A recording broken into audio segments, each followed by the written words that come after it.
반갑습니다. 파트 4의 서비스 유통 관리에서 챕터 4인 전자채널 관리 진행하도록 하겠습니다.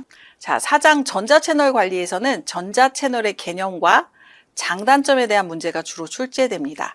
전자채널의 개념을 이해하고 전자상거래와 전통상거래의 차이점을 비교해서 학습할 예정이고요.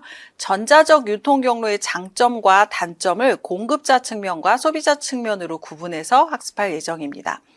전자적 유통 경로의 갈등의 유형을 분류하고 갈등에 대한 의사결정 원칙을 학습할 예정입니다. 시작해 보도록 하겠습니다. 전자채널의 개념은 굉장히 다빈도로 출제됩니다, 여러분.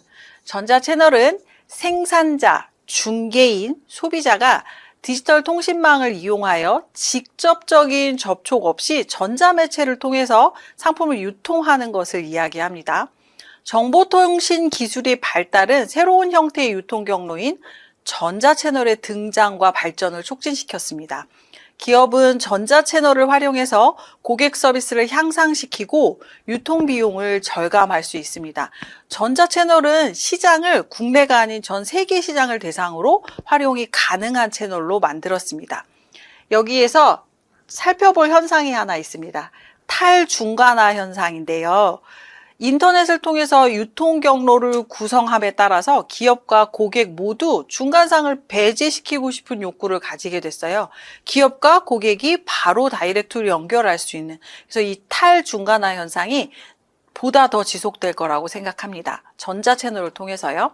자, 전자채널의 개념과 효과에서 전자상거래와 전통상거래를 좀 비교해보면, 전자상거래는 기업과 소비자 간의 유통 경로를 통하고요. 전통상거래는 기업, 도매상, 소매상, 소비자를 거칩니다. 전자상거래는 거래 대상 지역이 글로벌한 마켓이면요. 전통상거래는 우리 지역, 로컬 마켓이겠죠. 전자상거래는 사실 24시간 어느 때나 가능하고요. 전통상거래는 사실 제한된 영업시간이 있었습니다.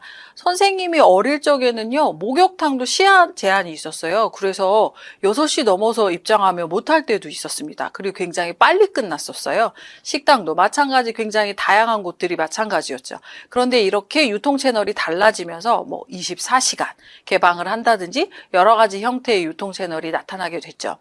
전자상거래의 고객 수요 파악은 온라인으로 수시 획득할 수 있고요. 자료 수집 후에 재입력이 필요가 없습니다. 전통상거래는요, 영업사원이 획득해 와서 수집된 자료를 재입력했어야만 하고요.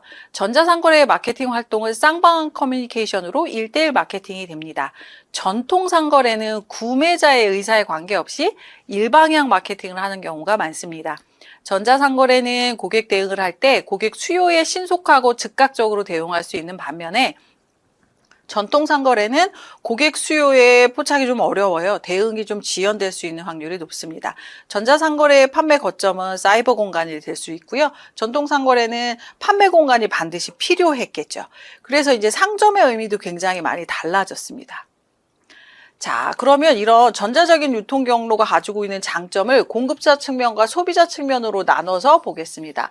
시험 문제에 무척 많이 다빈도로 출제됩니다. 꼼꼼하게 체크해서 공부하셨으면 좋겠습니다. 공급자 측면에서는 기업과 고객 직거래를 통한 유통 비용을 절감시킬 수 있고요. 유통 경로의 갈등을 최소화시킬 수 있습니다. 시간과 공간의 제약을 좀 회피할 수 있죠. 고객의 즉각적인 피드백, 고객 정보의 획득, 고객 관계 마케팅을 수행할 수 있고 거래 시간이 단축될 수 있다는 장점을 가진 반면에 소비자 측면에서 어떤 장점이 있냐면 공급자 탐색이 편리해집니다. 이 상점은 이런 게 좋은데 이런 게 마음에 안 드네, 이런 걸 탐색하기가 용이하고요. 정보 탐색의 시간과 비용을 절약할 수 있습니다. 시간과 공간의 제약을 넘어서 정보를 탐색할 수 있다는 장점을 가지고 있고요.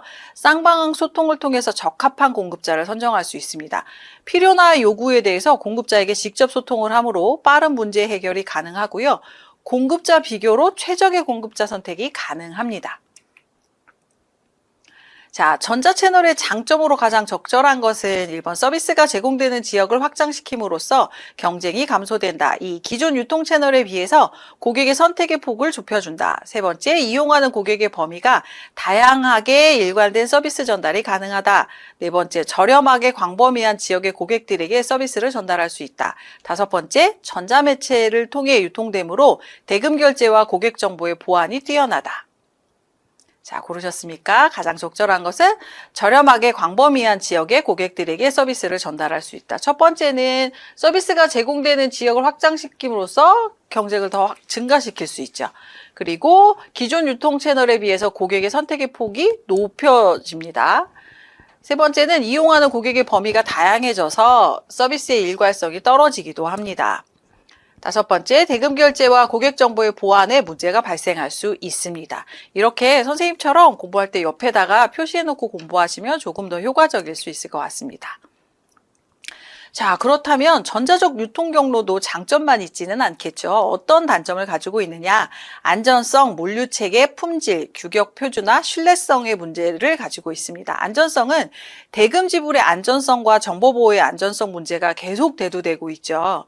그 물류체계는 전자채널은 정보와 커뮤니케이션의 수단으로 활용되고 있어요. 이런 것들이. 그리고 품질은 이미지나 설명을 통해서 결정하게 되므로 설명과 품질이 다르게 인식될 가능성이 굉장히 높습니다. 규격의 표준화는 상품의 규격이 표준화되지 못한 경우에 거래 한계를 가져올 수 있고요. 신뢰성은 전통적인 유통 경로에 비해 손쉬운 창업이 가능하고요. 기업 이념이나 경영 마인드가 부족할 수 있습니다. 그래서 이런 단점들을 보완해 나가면 훨씬 더 효과적인 유통 경로로 활용할 수 있을 것 같습니다. 자, 다음 중 전자채널의 단점으로 가장 적절한 것은 고객에 대한 신속한 피드백의 어려움, 표준화의 어려움, 고객의 개입으로 인한 일괄성 저하, 유통 경로에 대한 통제력 낮음, 높은 비용 구조. 자, 가장 적절한 것은 개입으로 일괄성이 저하된다는 것입니다. 자, 첫 번째 볼까요? 고객에 대한 신속한 피드백의 기능으로 수정되어야 하며 장점에 속합니다. 표준화의 어려움은 표준화된 서비스의 일괄된 전달로 수정해야 하고요. 장점에 속합니다. 유통 경로에 대한 통제력이 낮음은 전자채널의 단점이 아니라 프랜차이징의 단점에 속하고요. 높은 비용 구조는 직영 채널의 단점에 속합니다. 이렇게 적절한 것을 고르는 문제 풀어봤습니다. 자, 전자적 유통 경로에도 갈등이 발생할 수 있어요. 그래서 전자적 유통 경로에 의한 기업 내부의 갈등 유형을 살펴보도록 하겠습니다. 새로운 채널이 기존 판매원을 대체함으로써 발생하는 기업 내부의 판매원들 간의 갈등이 발생할 수 있습니다.